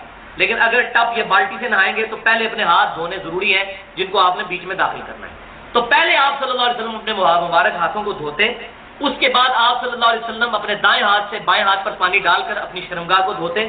اس کے بعد آپ صلی اللہ علیہ وسلم نماز کا سا وضو فرماتے ہیں اور پھر آپ صلی اللہ علیہ وسلم اپنی مبارک انگلیاں اپنے بالوں میں داخل کر کے 3 بار خلال کر کے اپنے سر پر پانی ڈال کے پورے جسم مبارک کو دھو لیا کرتے. یہ سیدہ عائشہ نے روایت کیا ہے غسل کا طریقہ صحیح بخاری اور صحیح مسلم میں. دوسری حدیث جو سب سے زیادہ ڈیٹیل حدیث ہے صحیح بخاری اور مسلم میں، اور وہ بھی حضور صلی اللہ علیہ وسلم کی بیوی سیدہ میمونہ رضی اللہ تعالیٰ عنہ ام المومنین ان سے روایت ہے. وہ کہتی ہے کہ میں نے نبی صلی اللہ علیہ وسلم کو خود غسل کروایا اپنے سامنے چادر میں پردہ کر کے. سامنے چادر کا پردہ میں نے لا کر برتن رکھا اور میں نے آپ صلی اللہ علیہ وسلم کے غسل کو ابزرو کیا. یعنی وہ ڈائریکٹلی اتنا نہیں، مطلب چادر کے پردے میں اندازہ ہو جائے. تو کہتی ہے کہ میں نے دیکھا کہ نبی صلی اللہ علیہ وسلم نے پہلے اپنے دونوں ہاتھوں کو دھویا، اس کے بعد آپ صلی اللہ علیہ وسلم نے 3 دفعہ کلی فرمائی اور ناک میں پانی چڑھایا. پھر 3 دفعہ آپ صلی اللہ علیہ وسلم نے اپنے چہرہ مبارک کو دھویا. سیدہ عائشہ نے تو مختصر بات کی تھی وضو، یہاں ڈیٹیل چاہتے ہیں. پھر 3 دفعہ دونوں بازوؤں کو دھویا کونیوں سمیت. پھر آپ صلی اللہ علیہ وسلم نے، اچھا اس میں ایک بات اسکپ ہوگی مجھ سے کہ یہ ہاتھ پہ پانی اڈیلنے کے بعد آپ صلی اللہ علیہ وسلم نے اپنا مبارک ہاتھ زمین پر رگڑا، مٹی لگا کر اپنی شرمگاہ کو دھویا تاکہ وہاں پر جو منی وغیرہ لگی ہو وہ دھل جائے. آج کے دور میں آپ سمجھ لیں صابن ہو گیا. اس کے بعد آپ صلی اللہ علیہ وسلم نے 3 دفعہ کلی کی، 3 دفعہ ناک میں پانی چڑھایا، کلی والا پانی ہی ناک میں، میں نے بتایا تھا اسی پانی کو ناک میں، اور اس طریقے سے صفائی. پھر 3 دفعہ چہرہ مبارک دھویا، 3 دفعہ دونوں ہاتھ کونیوں سمیت دھوئے. اس کے بعد آپ صلی اللہ علیہ وسلم نے اپنے مبارک سر پر 3 دفعہ پانی ڈال کر اس کو صحیح طریقے سے مل کر دھویا. اور پھر آپ صلی اللہ علیہ وسلم غسل والی جگہ سے الگ ہوئے اور باہر نکل کر آپ صلی اللہ علیہ وسلم نے اپنے مبارک پاؤں بھی دھوئے. یہ اس صورت میں ہے کہ اگر کسی ٹوائلٹ کے اندر غسل کرتے ہوئے پانی زمین پر جمع ہو جاتا ہو، وہاں پر الگ سے پاؤں دھونا ضروری ہو جاتا ہے. ہمارے جو ٹوائلٹس بنے ہوئے ہوتے ہیں اس میں جب نہاتے ہیں ہم تو پانی ساتھ ساتھ بہتا چلا جاتا ہے ڈھلوان کی وجہ سے، اور نیچے جو ہے وہ ٹائلس بھی لگی ہوتی ہیں، اس میں الگ سے پاؤں دھونے کی ضرورت نہیں ہے، اندر ہی دھل گئے تو دھل گئے. لیکن پرانے زمانے میں تو یہ چیزیں نہیں تھیں، تو پاؤں گندے ہو جاتے تھے، ظاہر زمین پہ کیچڑ بھی بن جاتا تھا، مٹی ہوتی تھی، تو وہ پاؤں الگ سے دھونے پڑتے تھے. یہ میں نے مسئلہ اس لیے زیادہ سے کلیئر کر. لیکن آج بھی جو اس سنت پہ عمل کرے اس کے لیے ثواب ہی ثواب ہے انشاءاللہ. تیسری حدیث سنن ابی داؤد، سنن ابن ماجہ اور مسند امام احمد میں ہے. سیدنا علی رضی اللہ تعالیٰ عنہ کہتے ہیں کہ میں نے نبی صلی اللہ علیہ وسلم سے یہ بات سنی، جس نے بال کے برابر جگہ بھی دھونے سے چھوڑ دی غسل کے درمیان تو اس کی اس جگہ کو قیامت والے دن دوزخ کا عذاب دیا جائے گا. بولے آپ. پھر آپ فرماتے ہیں 3 دفعہ آپ نے فرمایا سیدنا علی نے، میں نے اپنے سر کے ساتھ دشمنی کی، میں نے اپنے سر کے ساتھ دشمنی کی، میں نے اپنے سر کے ساتھ دشمنی کی اور اپنے سر کے بال منڈوا دیے اس ڈر سے کہ کہیں میرے سر کے بال خشک نہ رہے. یعنی اتنی ہے. آج کل وہ مسئلہ نہیں، شاور میں پانی کی وجہ سے، بہتات کی وجہ سے خشک نہیں رہے گا، لیکن اس زمانے میں پانی کی بھی قلت ہوا تھا. لیکن یہ سیدنا علی کی آپ احتیاط دیکھیں، ہم دین کے مسئلوں کو کتنا کیجول لیتے ہیں اور وہ کتنا اس کو کانشیس طریقے سے لیا کرتے تھے، کتنا اس کو سیریس لیا کرتے تھے. تو اس سے یہ بات بھی پتہ چلی کہ یہ جو ہمارے تبلیغی جماعت کے بھائی ہیں جن کو ہمارے وہ بریلوی بھائی کہہ دیتے ہیں یہ خارجی ہیں، یہ سر مڈاتے ہیں، تو سر مڈانے سے خالی کوئی خارجی نہیں ہو جائے گا جب تک خارجیوں والے عقیدے نہ ہو. ہمیں اس سے جو اختلاف ہے وہ اپنی جگہ کہ انہوں نے قرآن پاک کو چھوڑ کر ایک مولوی کی لکھی ہوئی کتاب کو اپنے نصاب کا حصہ بنا لیا ہے، وہ الگ. لیکن اس بنیاد پہ کسی کے سر مڈانے کو ہم یہ نہیں کہتے یہ خارجی ہو گیا سر مڈانے والا. سیدنا علی جو ہے جن کی وجہ سے خوارج پیدا ہوئے وہ سر مڈایا کرتے، تو سر مڈانا جو ہے یہ صحابہ کرام سے ثابت ہے. لیکن بہتر یہی ہے کہ سر پہ بال رکھے جائیں جیسے نبی صلی اللہ علیہ وسلم کے بال مبارک تھے، کبھی آدھے کانوں تک. اور یہ مسئلہ نمبر 32 جو ہے وہ کریٹیکل ترین گفتگو ہے 50 منٹ کی، مسلمان مردوں اور عورتوں کے بالوں کے احکام. اہل سنت پاک.com پہ میں نے ڈیٹیل کے ساتھ بیان کیا. چوتھی حدیث صحیح مسلم میں ام سلمہ رضی اللہ تعالیٰ عنہ کہتی ہیں ام المومنین کہ میں نے نبی صلی اللہ علیہ وسلم سے ریکویسٹ کی کہ یا رسول اللہ صلی اللہ علیہ وسلم میرے سر کے بال بہت زیادہ ہیں اور میں ان کو جو ہے وہ گوندھ کے رکھتی ہوں، تو میں جب غسل جنابت کیا کروں تو کیا اپنے سر کے سارے بال کھولا کروں غسل کرنے کے لیے؟ تو آپ صلی اللہ علیہ وسلم نے فرمایا نہیں، تمہیں سر پر 3 دفعہ پانی ڈال لینا کافی ہے، بالوں کے کھولنے کی ضرورت نہیں. تو عورتوں کو غسل جنابت کے لیے سر کے بال کھولنے کی ضرورت نہیں. بلکہ اگلی حدیث صحیح مسلم میں بھی، یہ بھی صحیح مسلم کی، اس سے اگلی بھی صحیح مسلم میں سیدہ عائشہ کو کسی نے بتایا کہ ابن عمر رضی اللہ تعالیٰ عنہما لوگوں کو، عورتوں کو یہ حکم دیتے ہیں کہ وہ اپنے بالوں کا جوڑا اور یہ پراندہ وغیرہ اور یہ گت وغیرہ کھول کے تو بال دھویا کریں. تو سیدہ عائشہ کو بڑا غصہ ہے. انہوں نے کہا ابن عمر ان کو یہ کیوں نہیں کہہ دیتے کہ یہ اپنے سر کے بال ہی منڈا لیں عورتیں؟ ان کو نہیں یہ بات پتا کہ میں نے نبی صلی اللہ علیہ وسلم سے جب یہ بات پوچھی تھی کیا میں اپنے سر کے بال کھول کر جو ہے وہ غسل کیا کروں، جنابت کا اتارا کروں؟ تو آپ صلی اللہ علیہ وسلم نے فرمایا غسل جنابت کے لیے عورتوں کو بال کھولنے کی ضرورت نہیں، 3 دفعہ پانی ڈال لینا کافی ہے. لیکن لیکن لیکن ایک بات یاد رکھیں، یہ صرف جنابت کا غسل. اگر حیض کا غسل ہے یا نفاس کا، اس کے لیے مسئلہ الگ ہے. وہ سیدہ عائشہ سے یہ روایت ہے جامعہ ترمذی میں اور سنن ابن ماجہ کے اندر، نہیں سوری صرف سنن ابن ماجہ میں ہے. سیدہ عائشہ کہتی ہیں کہ میں حائضہ تھی تو نبی صلی اللہ علیہ وسلم نے مجھے حکم دیا کہ میں سر کے بال کھول کر نہاؤں. تو جنابت کا جو غسل ہے میاں بیوی کی صحبت کی وجہ سے یا احتلام کی وجہ سے، اس سے تو عورتیں بال کھولیں گی. عورتوں کے لیے مرد کو تو بال کھول کے ہمیشہ نہانا ہوگا، لیکن اس کے لیے جنابت کے لیے بال نہیں کھولیں گی. لیکن جنابت کے علاوہ جو حیض اور نفاس کا غسل ہے اس کے لیے سر کے بال کھول کر وہ غسل کریں گی. یہ ضروری اوبلیگیشن ہے. 7ویں حدیث جامعہ ترمذی اور سنن ابی داؤد میں ہے، اور یہ حدیث تو ضعیف ہے کہ نبی صلی اللہ علیہ وسلم غسل کے بعد وضو نہیں فرمایا کرتے. اس حدیث میں ابو اسحاق مدلس ہیں اور وہ ان سے روایت کر رہے ہیں. لیکن یہ مسئلہ اجماعی ہے، پوری امت نے اس پر اجماع کیا ہے اور اجماع حجت ہے کہ اگر کوئی شخص غسل کر کے نکلے تو اب اس کو دوبارہ وضو کرنے کی ضرورت نہیں. لیکن ایک شرط ہے کہ اس دوران کوئی ایسا معاملہ نہ ہو کہ جس کی وجہ سے وضو ٹوٹ جاتا ہے، یعنی ہوا خارج نہ ہو، پیشاب کا کوئی قطرہ نہ نکلے، یا شرمگاہ کو ہاتھ نہ لگ جائے. اب وہ الحمدللہ مجھے تلاش کرنے سے ایک حدیث مل گئی، لہذا یہ اجماع کے ساتھ ایک حدیث بھی مل گئی الموطا امام مالک میں صحیح سند کے ساتھ. ابن عمر رضی اللہ تعالیٰ عنہما فجر کی نماز پڑھی انہوں نے غسل کرنے کے بعد میں اشراق کے وقت کے اندر انہوں نے دوبارہ وضو کر کے نماز پڑھی. تو ان کے بیٹے سالم بن عبداللہ نے پوچھا عبداللہ بن عمر رضی اللہ تعالیٰ عنہما سے کہ ابا جی میں نے آج آپ کو وہ کام کرتے ہوئے دیکھا جو پہلے نہیں تھے، تو آپ نے یہ دوبارہ نماز فجر کی کیوں پڑھی؟ تو انہوں نے کہا کہ مجھ پر غسل فرض ہوا تھا تو میں نے غسل کیا، اس کے بعد نماز پڑھ لی، تو مجھے خیال آیا کہ غسل کے اینڈ پر میرا ہاتھ میری شرمگاہ کو چھو گیا تو میرا وضو تو ٹوٹ گیا، اس لیے میں نے دوبارہ وضو کر کے فجر کی نماز اشراق کے وقت میں پڑھی. تو یہ حدیث بھی اس بات کا ثبوت ہے کہ اگر غسل کے دوران ہاتھ شرمگاہ کو لگ جائے تو وضو ٹوٹ جائے گا. البتہ اگر کوئی شخص غسل کے اینڈ پر پھر دوبارہ سے وضو کر لے اور ازائے وضو پر پانی بہا لے اور پھر باہر نکل آئے تو پھر اسی غسل کے ساتھ وہ نماز پڑھ سکتا ہے. وضو والا معاملہ بھی الحمدللہ اس کانٹیکسٹ میں حل ہو جائے گا. لہذا یہ حدیث بھی الموطا امام مالک میں ہمیں مل گئی عبداللہ بن عمر رضی اللہ تعالی عنہما کا عمل. دیکھیں یہ بڑا کریٹیکل سوال ہے، یہ اکثر لوگ کرتے ہیں. میں نے غسل، تیمم، استنجا، حیض و نفاس کے مسائل اس پہ 42 مسئلہ ڈیٹیل ریکارڈ کروایا تھا آلموسٹ 7 سال پہلے. اس میں نے بتایا تھا سورۃ المائدہ میں سٹارٹ کے اندر ہی وضو کا طریقہ آیا ہے کہ چہرے کو دھویا جائے، اس کے بعد دونوں ہاتھ کونیوں تک، پھر سر کا مسح اور پاؤں کو دھویا. بل یہ پاؤں کے مسح والا اختلاف بھی ہے اپنی جگہ. المصنف ابن ابی شیبہ میں موجود ہے کہ اکرمہ جو تابعی تھے ابن عباس کے شاگرد وہ پاؤں پہ مسح بھی کر لیتے. اس کو زیادہ جھگڑا نہیں بنانا چاہیے. تو یہ وضو کا طریقہ قرآن کے اندر ہے، بخاری مسلم میں درجنوں احادیث ہیں، بلکہ مسلم شریف کے اندر تو 1000 سے زیادہ احادیث ہیں وضو، غسل، نماز اور طہارت کے مسائل کے اوپر. 1000 سے زیادہ. لیکن یہ آپ کو کہتے ہیں جو وضو کا طریقہ تو امام حنیفہ نے بتایا ہے، وہ تو احادیث کے اندر موجود ہے. تو آپ بخاری مسلم دونوں میں حدیث موجود ہے کہ نبی علیہ السلام غسل کیسے کرتے تھے. امہات المومنین نے روایت کی کہ نبی علیہ السلام جب بھی غسل جنابت کرتے تھے تو آپ علیہ السلام غسل کرنے سے پہلے استنجا کیا کرتے. اس کے بعد آپ علیہ السلام زمین پہ ہاتھ مار کے مٹی لیتے، اس زمانے میں ظاہر صابن تو، اور مٹی اس جگہ پہ ملتے تھے جہاں پہ مری وغیرہ لگی ہوتی تھی تاکہ اس کو صاف کر. ظاہر وہ سمپل پانی سے تو صاف نہیں ہو. اس کے بعد آپ علیہ السلام بخاری مسلم کے الفاظ ہیں کہ نماز کا صاف کلی کرتے تھے، غرغرے کے ساتھ سنے، ناک میں پانی ادھر تک چڑھاتے تھے. اور وہ ابو داؤد میں الفاظ موجود ہیں کہ اگر روزہ نہ ہو پھر تو آپ اوپر تک چڑھائیں، روزہ ہو تو آپ بس نارملی. اس کے بعد چہرہ دھوتے تھے، نماز کا سب وضو کرتے تھے پاؤں چھوڑ. اس کے اندر ایک حکمت تھی کیونکہ کیچڑ تھا، نیچے پانی جمع ہوتا تھا، اور اس زمانے میں لوگ شلوار نیچے سے نہیں پہنتے تھے، تہمد نیچے سے پہنے تو کیچڑ پاؤں پہ لگ جائے. تہمد میں جو کر رہا ہے تو وہ تو اوپر سے پہن لے گا اور پاؤں اس کے کیچڑ والے ہوں گے. اور بخاری مسلم میں الفاظ ہے نبی علیہ السلام باہر آ کے پاؤں دھوتے. آج کل ایسا نہیں ہے. آج تو ہم اس اسماعیل سے گزر نہیں رہے، ہم تو ٹائلز والے باتھ روم میں ہوتے ہیں، ساتھ ساتھ پانی بہتا رہتا ہے، وہ پاک ہوتا جاتا ہے، نکل جاتا ہے. ورنہ تو ہماری مصیبت ہو جائے، ہم پہلے تولیہ باندھ کے باہر نکلیں اور پاؤں دھوئیں اور اس میں وہ چینٹے بھی نہ پڑے پھر شلوار پہنے. اب تو یہ ضرورت ہی نہیں اندر ہی، تو آپ پورا وضو بھی کر سکتے. اچھا، کیونکہ نبی علیہ السلام وضو کرتے تھے اور اس سے پہلے استنجے والی جگہ سب کچھ دھو چکے ہوتے تھے. اور اس کے بعد آتا ہے پھر آپ علیہ السلام 3 دفعہ جو وہ سر پہ پانی بہاتے تھے، دائیں طرف بائیں طرف. ذرا وہ غسل ہوتا تھا ایک برتن اور بالٹی کے ذریعے، اس طریقے سے ہی. آج کل تو شاور ہے مسئلہ. تو اس کے بعد آپ پاؤں باہر نکل کے دھوتے تھے اور اسی وضو کے ساتھ غسل کے ساتھ وضو بھی شمار ہو جاتا. لیکن یہ اس صورت میں ہے جب غسل کے دوران آپ کے ساتھ کوئی ایسا معاملہ نہ ہو جو وضو کو توڑ دے. اگر اسی دوران کسی کی ہوا خارج ہو جاتی ہے یا پیشاب کا قطرہ نکل جاتا ہے تو تو پھر وہ غسل کر کے نکلے اور کہ جی میرا وضو ہو گیا، تو اپنے آپ کو ہی دھوکہ دے رہا ہے، کیسے ہو گیا؟ اس کو تو پھر اینڈ پہ دوبارہ سے وضو کرنا ہوگا۔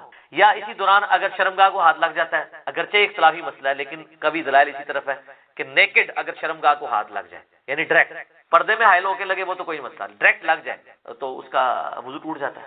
تو اس میں بہتر یہی ہے کہ احتیاط اسی میں ہے کہ آپ اینڈ پہ دوبارہ وضو کر کے ہی باہر نکلیں، کیونکہ بعض اوقات ہاتھ لگ ہی جاتا ہے اور اتنا دھیان بھی نہیں رہتا اس طرح کے معاملات میں۔ لیکن اگر یہ سارا معاملہ ہے تو کوئی مسئلہ نہیں ہے، پھر تو آپ کا وضو اور غسل اکٹھے ہی ہوگا، آپ کو دوبارہ وضو کرنے کی ضرورت نہیں ہے۔ مثلا آپ کو تالاب میں کوئی پھینک دے، دھکا بھی دے دے اور غوطہ بھی آ جائے تو ساتھ ہی سارا غسل۔ سب سے آسان جو غسل ہے نا تالاب میں، 1 منٹ بھی نہیں چاہیے تالاب کا غسل کرنے کے، سیکنڈز میں غسل ہوتا ہے، کوئی پورا جسم دھل جاتا ہے۔ اچھا اگلے زمانوں میں لوگ کپڑوں سمیت غسل کیا کرتے ہیں، یعنی ایک لنگوٹا باندھ کے، پورا نہیں، جب کبھی اوپن جگہ پہ نہانا ہوتا تھا۔ آج کل بھی ایسے ہی تو، لیکن آج کل چونکہ باتھ روم ہے تو ہمیں ضرورت نہیں ہے۔ باقی دریا ایریا میں ابھی بھی آپ دیکھیں جوڑوں کے جو گیسٹ ہیں وہ لنگوٹا باندھ کے کر رہے ہو تو نیچے وہ باندھنا پڑتا ہے، ادروائز تو پھر ظاہر ہے وہ شرم و حیا والا ایشو ہو جاتا ہے۔ تو پھر اگر ایسی صورتحال ہوگی تو اگر کوئی وضو کے توڑنے والی چیز نہیں ہوئی تو آپ غسل کے بعد آپ کا وضو شمار ہو جائے گا، غسل جنابت ہو جائے گا۔ کئی شادی شدہ لوگ ہیں ان کو غسل کا طریقہ نہیں پتا، ان کو بالکل پتہ ہی نہیں۔ باقی رہا عام غسل بھی سنت کے مطابق ہی کرنا چاہیے۔ عام غسل ویسے کون سا ہوتا ہے؟ وہ تاری لانا ہے، گرمی دور کرنے سے، وہ غسل تو نہیں ہوتا، وہ تو خالی تاری لگانا ہے۔ ہر غسل سنت کے مطابق ہی آپ نے کرنا ہوگا۔ اگر عام غسل سے مراد آپ نے، صحیح بخاری مسلم میں حدیث ہے کہ جمعے کا غسل کیا جائے اور مسلم میں الفاظ ہے کہ ہفتے میں 1 دن غسل کیا جائے تو وہ سنت کے مطابق ہی کرنا ہوگا۔ یا عید کے اوپر غسل کرنا سنت ہے تو سنت کے مطابق ہی کرنا ہوگا۔ اسی طریقے سے میت کو غسل دینے کے بعد جب جسم پہ چھینٹے پڑ جاتے ہیں اور پھر آپ نے غسل کرنا ہے تو سنت کے مطابق کریں، یا اتنا حصہ بھی دھو لیں تو وہ بھی کافی ہے، وہ غسل والا حکم منسوخ ہو چکا ہے، اتنا حصہ بھی دھو لیا جائے کافی ہے۔ تو غسل جب بھی کریں سنت کے مطابق ہی کریں تاکہ آپ کی عادت نہ ٹوٹے۔ بل عام غسل آپ جس بھی طریقے سے کر لیں گے ظاہر ہے اس میں تو پھر کوئی ایسا ایشو نہیں ہے، آپ جب کر کے ازائے وضو پہ جب پانی بہہ جائے گا تو خود بخود آپ کا وضو ہو جائے گا، بشرطے کہ اس دوران کوئی وضو توڑنے والی چیزیں نہ ہوں۔ اسلامی بہنوں کے لیے میں عرض کر دوں کہ ان کے غسل میں فرق ہے۔ صحیح مسلم کے اندر موجود ہے کہ اما عائشہ کہتی ہیں کہ نبی علیہ السلام جو حالت حیض والا غسل ہے نا اس میں ہمیں حکم دیتے تھے کہ ہم بالوں کا جوڑا بھی کھول کے، پورا کھول کے نا، جو بنائی ہوتی تھی آپ نے چٹیا اس کو کھول کے غسل، لیکن جو عام غسل ہے غسل جنابت اس میں آپ کہتے تھے بس اوپر سے پانی بہا لو تو کافی ہے، کیونکہ عورت کے لیے تردد ہے، اس کی تو کئی بالٹیاں سر پہ ہی لگ جائیں گی۔ اس زمانے میں تو پانی بھر کے لانا بھی ایشو ہوتا تھا، آج کل والا صاحب تو نہیں ہے، اٹیچ باتھ ہے اور اوپر جو ہے وہ آپ کا شاور چل رہا ہے۔ تو اسی والے سے وہ سیدہ عائشہ کے پاس کچھ تابعین آئے بھی تھے، وہ مانتے ہی نہیں تھے کہ جی آدھی بالٹی سے کیسے غسل ہو سکتا ہے۔ تو عائشہ ان کے سامنے آدھی بالٹی لے کے گئی، پردے میں موٹے کپڑے میں، اس وقت ذرا اٹیچ باتھ کپڑے والے ہی ہوتے تھے، ٹوائلٹ گھروں میں نہیں ہوتے تھے، گھروں کی چھت پہ ہوتے تھے یا باہر زمین، لیکن باتھ روم تو گھر کے اندر ہوتے تھے کیونکہ اس میں بدبو والا نہیں ہے، پانی بہ جاتا ہے۔ وہ کہتے ہیں جی سیدہ عائشہ نے غسل کر کے دکھایا، بخاری مسلم میں آتا ہے۔ تو میں نے اس کو بھی جواب دیا تھا، انہوں نے ان کے سامنے نہیں کیا، ان کا وہم نکالا ہے کہ دیکھو اندر ٹوٹی بھی کوئی نہیں ہے، میں یہ پانی لے کے جا رہی ہوں اس سے غسل کر کے نکلوں، تو وہ ان کا وہم نکالنے کی۔ تو یہ غسل اس صورت میں شمار ہوگا، اس کے ساتھ وضو بھی، جب کہ وضو توڑنے والی کوئی چیز نہ ہو تو ظاہر ہے اتنی احتیاط کے ساتھ۔ بعض لوگ تو بیچارے پوری احتیاط سے کرتے ہیں، اینڈ پہ جب وہ یعنی وہ کپڑے پہننے لگتے ہیں تو شرمگاہ کو ہاتھ لگ جاتا ہے تو پھر 0 پہ آ گیا، جیسے 99 پہ سانپ کاٹ گیا تو نیچے آ گیا۔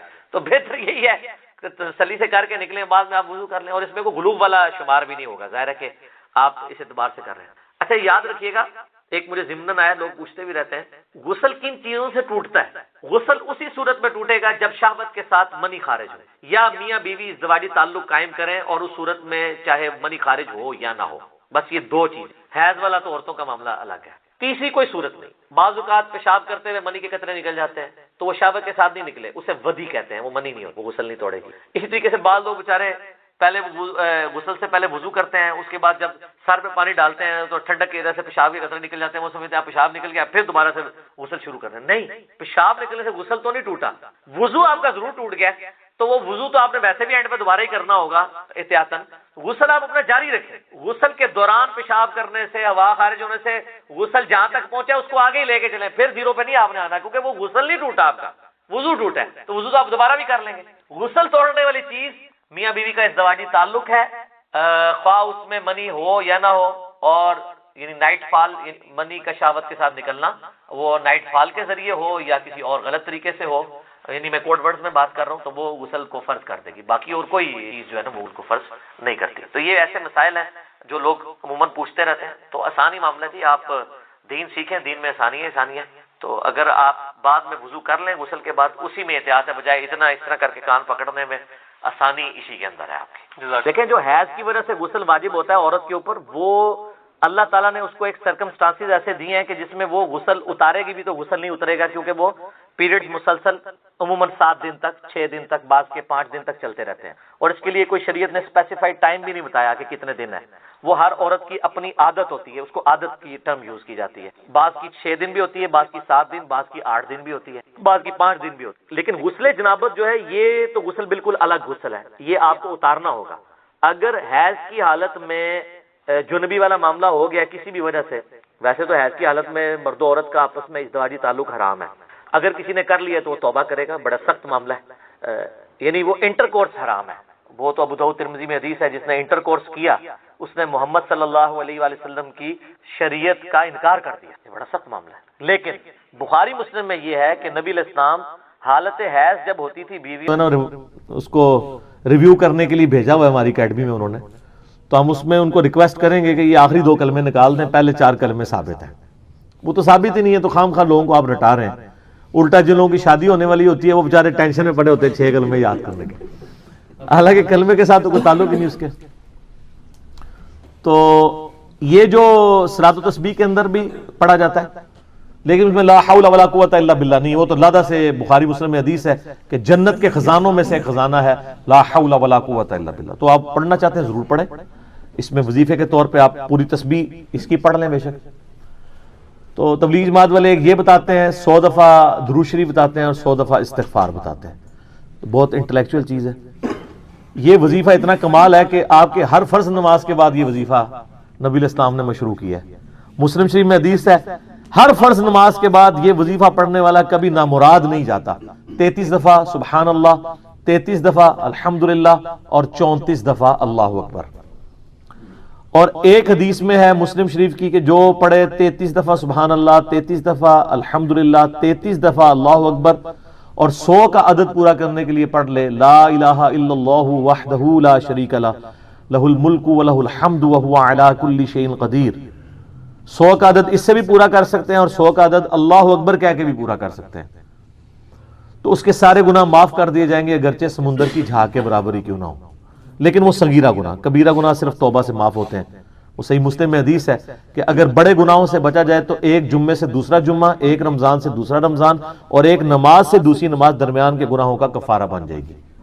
لیکن جو نماز ہی نہیں پڑھتا تو جمعہ پڑھتا رہے تو وہ تو بڑے گناہوں سے نہیں بچا ہوا نا۔ مسلم شریف میں حدیث ہے بندے کے کفر اور اسلام کے درمیان فرق نماز ہے، یہ نہ ہو کہ ایک رمضان پڑھ لے اگر رمضان کے لیے چلے سارے، نہیں نا، اس طرح نہیں ہوگا۔ تو یہ وظیفہ اتنا کمال ہے، بخاری مسلم دونوں میں حدیث ہے، کچھ غریب صحابہ حضور کے پاس ہے، یا رسول اللہ ہر مقابلے میں ہم برابری کر لیتے ہیں امیر اصحاب کی، وہ روزے رکھتے ہیں ہم بھی روزے رکھ لیتے ہیں، وہ نمازیں پڑھتے ہیں ہم بھی نمازیں پڑھ لیتے ہیں، وہ جہاد کرتے ہیں ہم بھی جہاد کر لیتے ہیں، ایک معاملے میں آ کے ہم مارے جاتے ہیں، قرآن میں بار بار ہے اللہ کی راہ میں خرچ کرو، ہم تو خود ہی غریب ہیں، تو آپ ہمیں کوئی اس کا حل تجویز کریں۔ تو آپ فرمایا میں تمہیں ایک ایسی چیز بتاتا ہوں کہ تم ان کی برابری کر لو گے، تم ہر فرض نماز کے بعد 33 دفعہ سبحان اللہ، 33 دفعہ الحمدللہ، 34 دفعہ اللہ اکبر پڑھ لیا کرو۔ یہ بخاری مسلم دونوں میں۔ کچھ دنوں کے بعد پھر وہ حاضر ہوئے، یا رسول اللہ وہ تو امیر صحابہ کو بھی پتہ چل گیا، وہ بھی یہی کچھ پڑھ رہے ہیں، اب ہم کیا کریں؟ تسی تک لو جناب، تسی گرین کارڈ دے تے بلو کارڈ دے چکر پے ہو، دنیا دے آخرت کے نہیں۔ صحابہ کرام آخرت کے بلو اور گرین کارڈ کی بات کرتے تھے۔ تو نبی علیہ السلام مسکرائے، آپ نے فرمایا ذالک فضل اللہ یؤتی من یشاء، یہ اللہ کا فضل ہے، میں تو اللہ کا فضل نہیں روک سکتا، ٹھیک ہے نا۔ تو ظاہر گیون سرکمسٹانسز اللہ کے دیے ہوئے ہیں، اس کے اندر آپ بیسٹ پرفارم کرنے کی کوشش کریں۔ اللہ کے فضل کو تو کوئی روک نہیں لگا سکتا نا، کوئی یہ نہیں کہہ سکتا کہ جی وہ یعنی تیرے ہوتے جنم لیا ہوتا کیوں نہیں ہوا، ہو سکتا ہے ابو جہل ہی ہوتا۔ تو جس حال میں اللہ نے رکھا ہے اسی کو آپ بہتر سمجھیں۔ تو اس طرح کی کئی احادیث ہیں جو ان وظیفوں کو سپورٹ۔ اچھا مسلم شریف میں ایک حدیث میں یہ بھی آیا کہ 10 دفعہ سبحان اللہ، 10 دفعہ الحمدللہ اور 10 دفعہ اللہ اکبر۔ اگر کسی کے پاس ٹائم تھوڑا ہے نا تو فرض نماز کے بعد یہ بھی پڑھ سکتا ہے، 10 دفعہ بھی وظیفہ یہ والا کیا جا سکتا ہے۔ ایک بڑی رکت انگیز حدیث ہے، ہمارے یوسف بھائی نے اس پہ کلپ بھی بنایا ہے، صفین کی راتوں میں، بخاری مسلم دونوں میں حدیث ہے۔ مولا علی علیہ السلام خود روایت کر رہے ہیں، وہ کہتے ہیں کہ نبی علیہ السلام کو جب اللہ نے کشادگی دی، کچھ غلام آپ کو گفٹ ملے، تو میں نے فاطمہ سے کہا کہ تم پورا دن گھر کی صفائی کرتی ہو، چکی چلاتی ہو، اس کی وجہ سے ان کے ہاتھ پہ بھی نشان بن گئے تھے، اس طریقے سے سامان اٹھا کے لاتی تھی تو وہ رسی کے نشان یہاں پڑے ہوئے تھے. تو نبی علیہ السلام سے جا کے جو ہے وہ ایک غلام ڈیمانڈ کر لیتے ہیں جو ہمیں ذرا ہیلپ آؤٹ کر دے گا، جب سب کو مل رہا ہے تو ہمیں بھی مل جائے گا. تو سیدہ فاطمہ حاضر ہوئی. یہ حدیث بخاری میں بھی ہے، مسلم میں بھی ہے. تو حضور علیہ السلام کے پاس گئیں، بات نہیں کر سکی. طبیعت میں تربیت کس کی تھی سر؟ بولڈنس نہیں تھی وہ والی، حالانکہ باپ ہے اور حضور کو پتا تھا اپنی بچی کی عادت کا. تو وہ گئیں، بات نہیں کر سکی، واپس چلی گئی. تو حضور علیہ السلام محفل برخاست ہوئی، آپ خود آ گئے. سر وہ حدیث کمال ہے. مولا علی کہتے ہیں میں اور فاطمہ ایک چادر میں لیٹے ہوئے تھے اور نبی علیہ السلام ہمارے گھر میں آئے اور پاؤں کی جانب سے نبی علیہ السلام ہمارے بستر میں داخل ہوئے، حتیٰ کہ آپ کے پاؤں کی ٹھنڈک ہم نے اپنے سینے پہ محسوس کی. یعنی حضور علیہ السلام نے پاؤں کی جانب سے اپنے پاؤں انٹر کیے اور وہ پاؤں سیدہ فاطمہ اور مولا علی کے سینے تک پہنچ گئے تو انہوں نے ان کو سینے سے لگا لیا. سر یہ فرینکنس کسی صحابی کو نصیب ہو سکتی ہے؟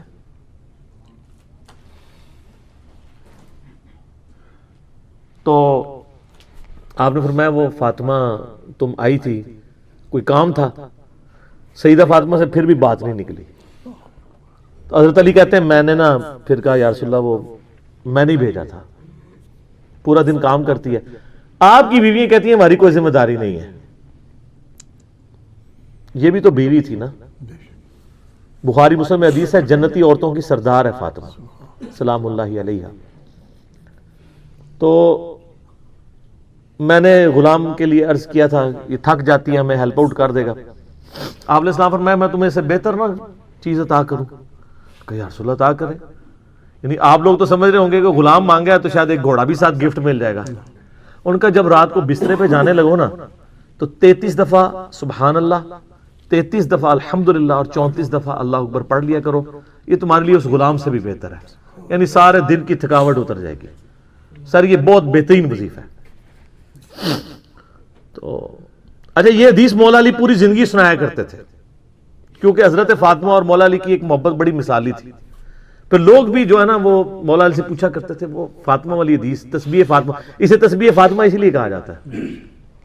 تو یہ حدیث جب بیان کی مولا علی نے تو آگے نے تابعین نے پوچھ لیا، بخاری مسلم دونوں میں ہے کہ حضرت علی کہتے ہیں کہ وہ دن ہے آج کا دن ہے، میں نے کبھی یہ وظیفہ چھوڑا نہیں ہے. سر استقامت تو خود مل جاتی ہے. جس کے بسترے میں جا کے نبی علیہ السلام وظیفہ سکھا رہے ہوں تو وہ پوری زندگی اس واقعے کو کبھی بھول سکتا ہے کہ مجھے خود آ کے میرے بسترے میں آ کے اور حتیٰ کہ آپ کے قدم مبارک میرے سینے سے لگے تھے، اس حال میں حضور نے مجھے یہ تحفہ دیا ہے، وہ تحفہ کوئی بھلا سکتا ہے؟ تو تابعی نے کہا کہ مولا علی سے کہا کہ کیا جنگ صفین کی راتوں میں بھی آپ یہ وظیفہ پڑھا کرتے تھے جب مسلمانوں پہ اتنا مشکل وقت تھا، آپ میدان جنگ میں تھے؟ آپ دیکھیں 30 سال کے بعد مولا علی کو تلوار دوبارہ اٹھانا پڑی اسلامی نظام کو بچانے کے لیے. تو مولا نے کہا ہاں صفین کی راتوں میں بھی میں نے کبھی یہ وظیفہ نہیں چھوڑا. تو اس پہ وہ کلپ بنایا تھا صفین کی راتوں میں. یہ اتنا کمال کا وظیفہ ہے. اللہ تعالیٰ ہمیں اس وظیفے پہ استقامت دے اور کچھ نہ کر سکیں یہ ضرور کیا کریں. بخاری مسلم میں حدیث ہے، عائشہ کہتی ہیں نبی علیہ السلام نے فرمایا کہ اللہ تعالیٰ کو سب سے بڑھ کر محبوب عمل وہ ہے جو مستقل مزاجی سے کیا جائے خواہ تھوڑا ہی کیوں نہ ہو، بنسبت اس عمل کے جو بہت زیادہ ہو لیکن مستقل مزاجی سے نہ ہو. ایک بندہ ایک دن 1000 دفعہ سبحان اللہ پڑھتا ہے، اگلے دن 10 دفعہ پڑھتا ہے، اس سے بہتر روزانہ ہی 10 دفعہ پڑھ لے. تو یہ وظیفہ 100 دفعہ پڑھنے کے لیے کوئی زیادہ ٹائم ریکوائرڈ نہیں ہوتا. آپ روٹین میں ہیں، آپ پاس دونوں آپشن ہیں، الگ الگ کر کے پڑھ لیں تب بھی ٹھیک ہے، ایک ہی دفعہ میں پڑھ لیں سبحان اللہ والحمدللہ ولا الہ الا اللہ واللہ اکبر تب بھی درست ہے. اور فرض نماز کے بعد تو اور کوئی وظیفہ، ایک آیت الکرسی والا وظیفہ اور یہ تسبیح فاطمہ والا وظیفہ اور تکبیر بلند کرنا، استغفار پڑھنا، اللہم انت السلام منک السلام، سارے اذکار اس میں لکھے ہوئے ہیں۔ چند ایک وظائف تو ضرور پڑھیں، اور اس میں یہ والا وظیفہ کبھی نہ چھوڑیں، یہ بہت ایکسٹرا آرڈنری وظیفہ ہے۔ مغرب کی اذانیں شروع ہو چکی ہیں، بقیہ سوالات انشاءاللہ اذان مغرب کے وقفے کے بعد انشاءاللہ۔